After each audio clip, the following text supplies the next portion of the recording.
Muy buenas noches, bienvenidos a la pantalla de Canal 10. Esto es 40D Argentina en Democracia. Usted ya sabe que en este ciclo, que compartimos por supuesto con otros periodistas como Martín Reinaldi e Ivana Freitag, vamos repasando algunos episodios realmente muy importantes que han ocurrido en Córdoba, en la Argentina, en el marco por supuesto de estos 40 años de la democracia que supimos conseguir aquí en la República Argentina.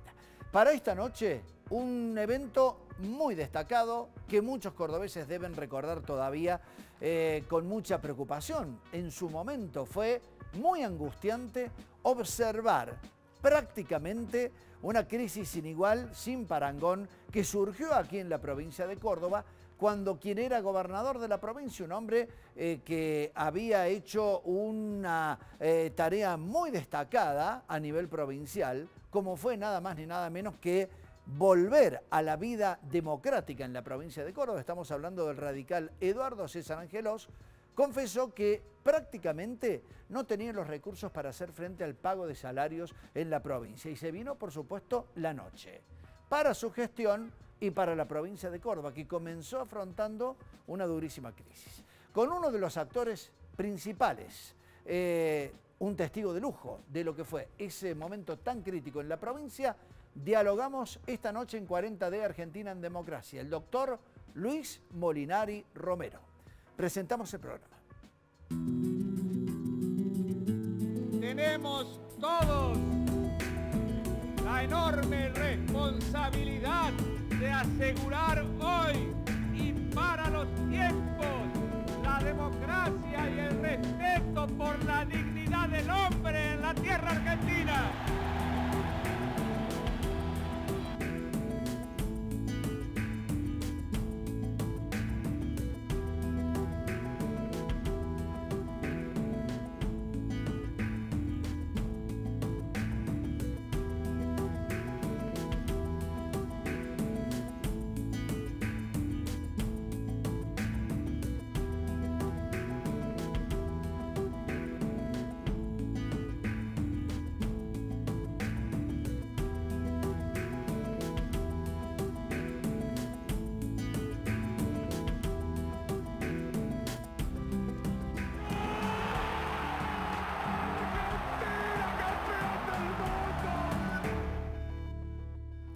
Vamos a presentar en este programa al doctor Luis Molinari Romero, un dirigente radical de toda la vida que ha desempeñado funciones en los gobiernos como integrantes de gabinete, ha sido legislador provincial y nacional también, y un testigo, decíamos, directo de esta situación tan crítica que vivió en su momento el gobierno de Eduardo César Angelós, la antesala de la caída de su gobierno.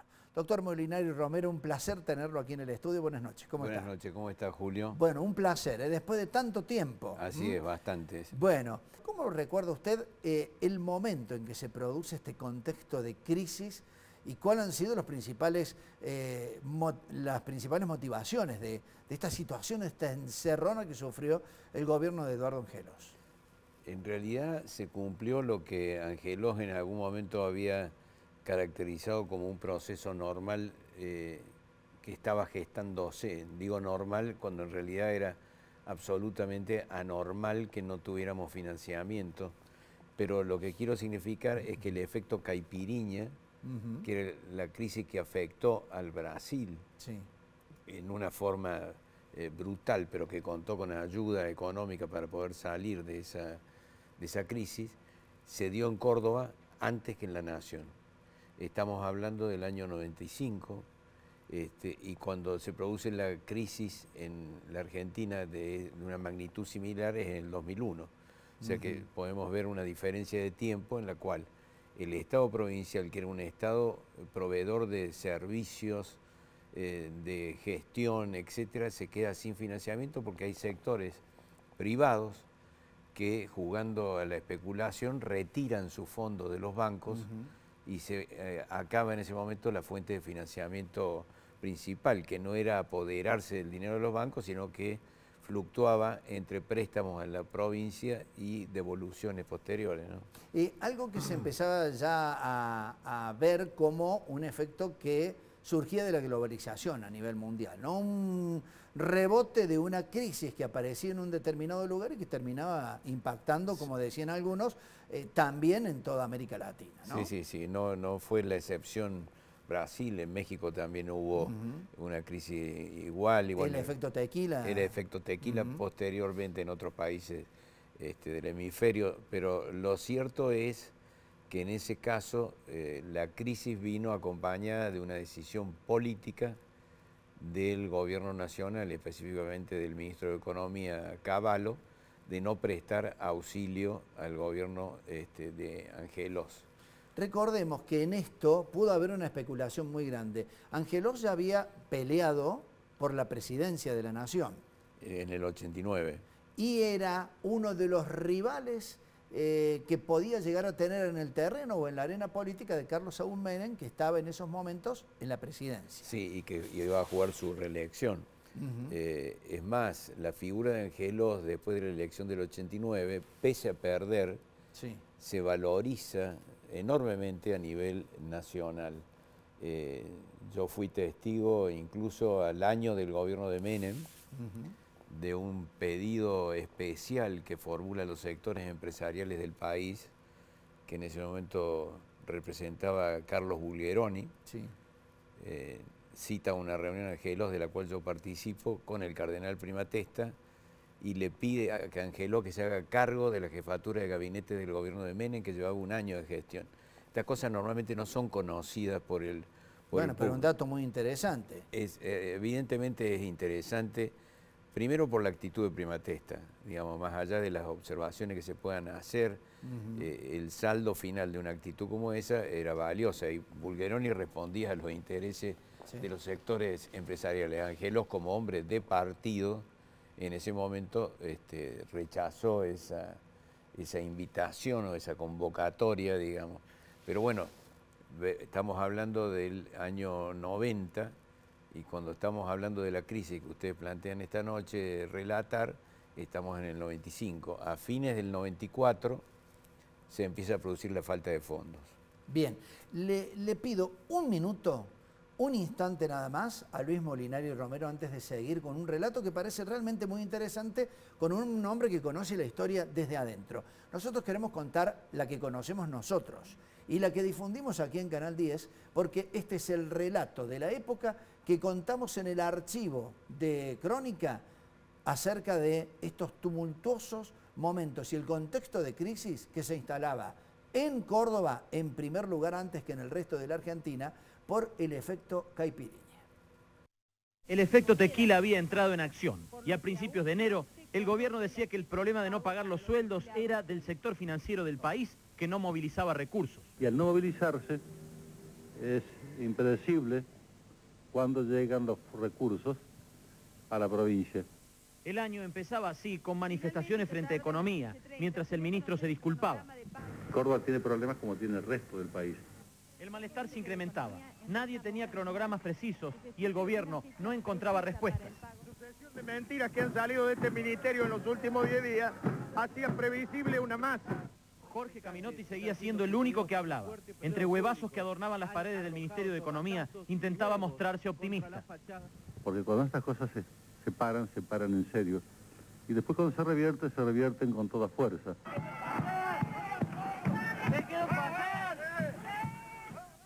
Eran los días de los primeros incidentes, mientras el gabinete la emprendía con reuniones multitudinarias de las que salían promesas.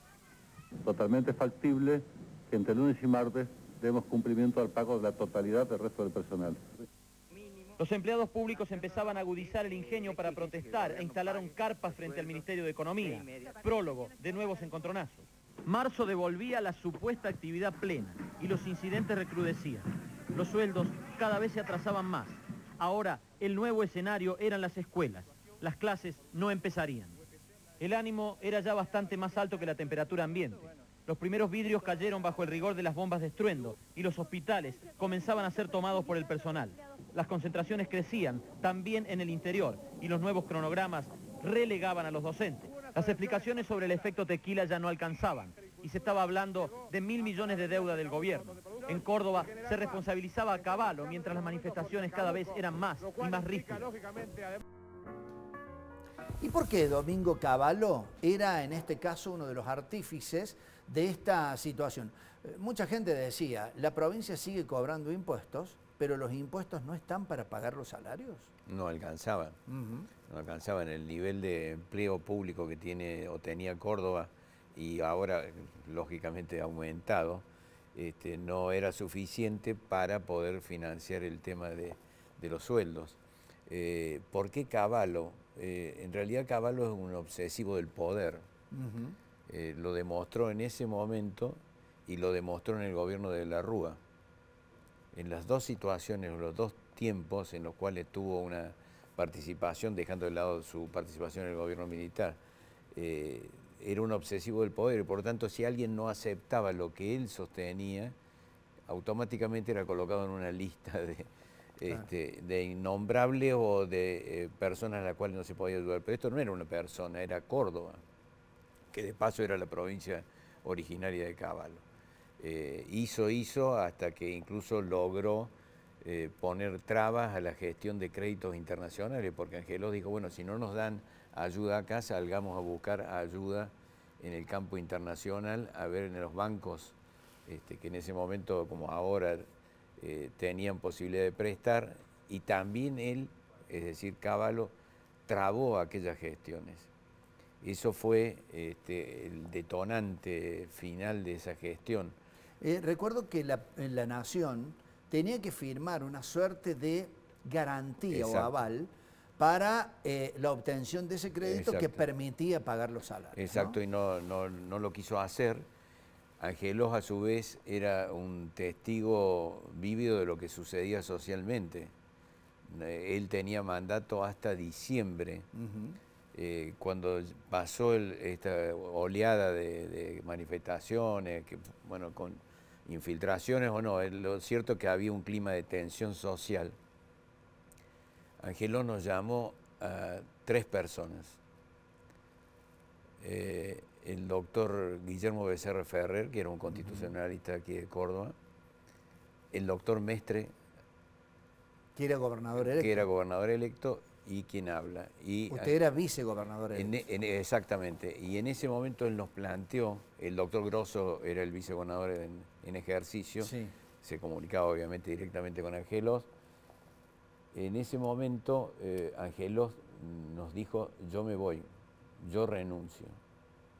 Por supuesto, todos quedamos sorprendidos, pero él dijo, yo quiero que preparen todo lo que signifique legalmente mi renuncia, pero yo no voy a llevar a la provincia a una crisis total y definitoria si lo que se está cuestionando es mi persona ya directamente. Bueno, eso llegó a su fin el 1 de julio.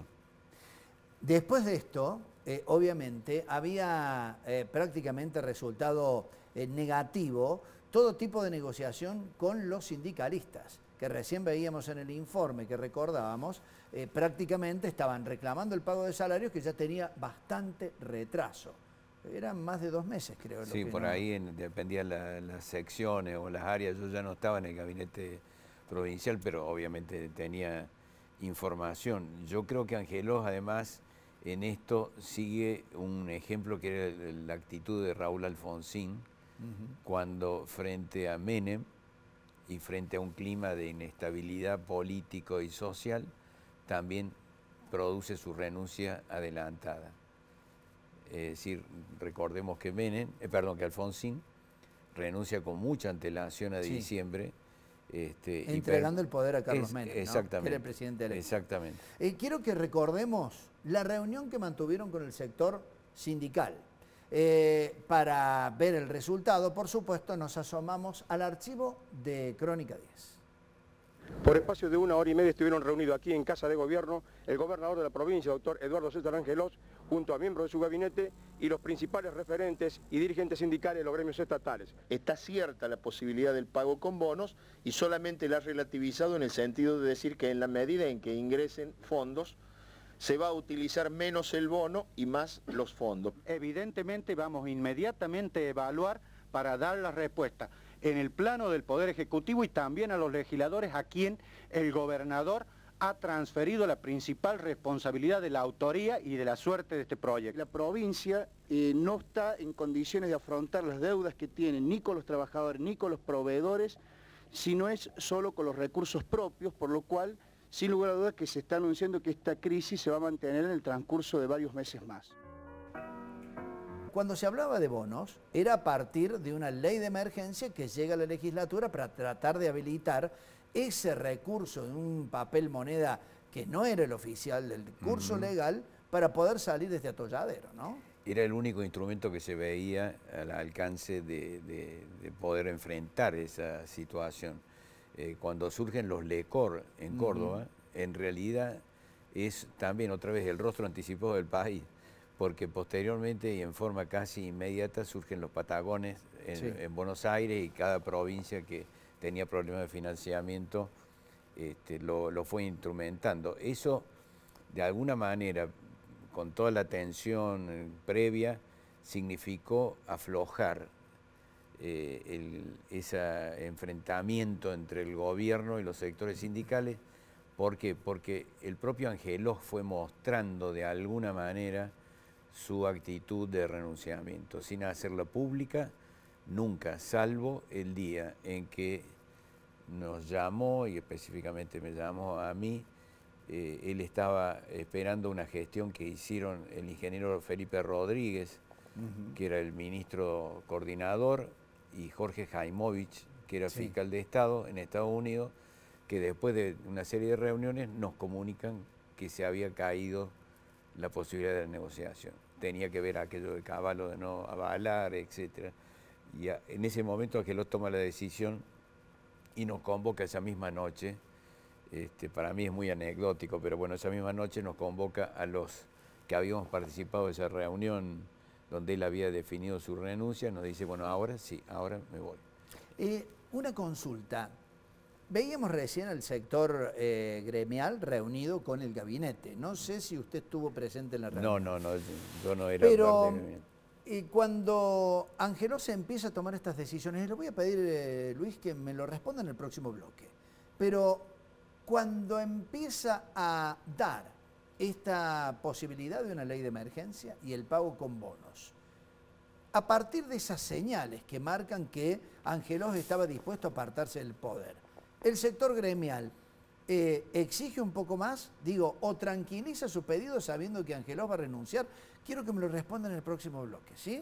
Estamos con Luis Molinari Romero hablando de los momentos de la caída, o al menos las principales consecuencias económicas y una crisis muy profunda en la provincia de Córdoba que llevaron, entre otras cuestiones, al alejamiento de Eduardo César Angelós del poder como gobernador de la provincia. Seguimos tras la pausa.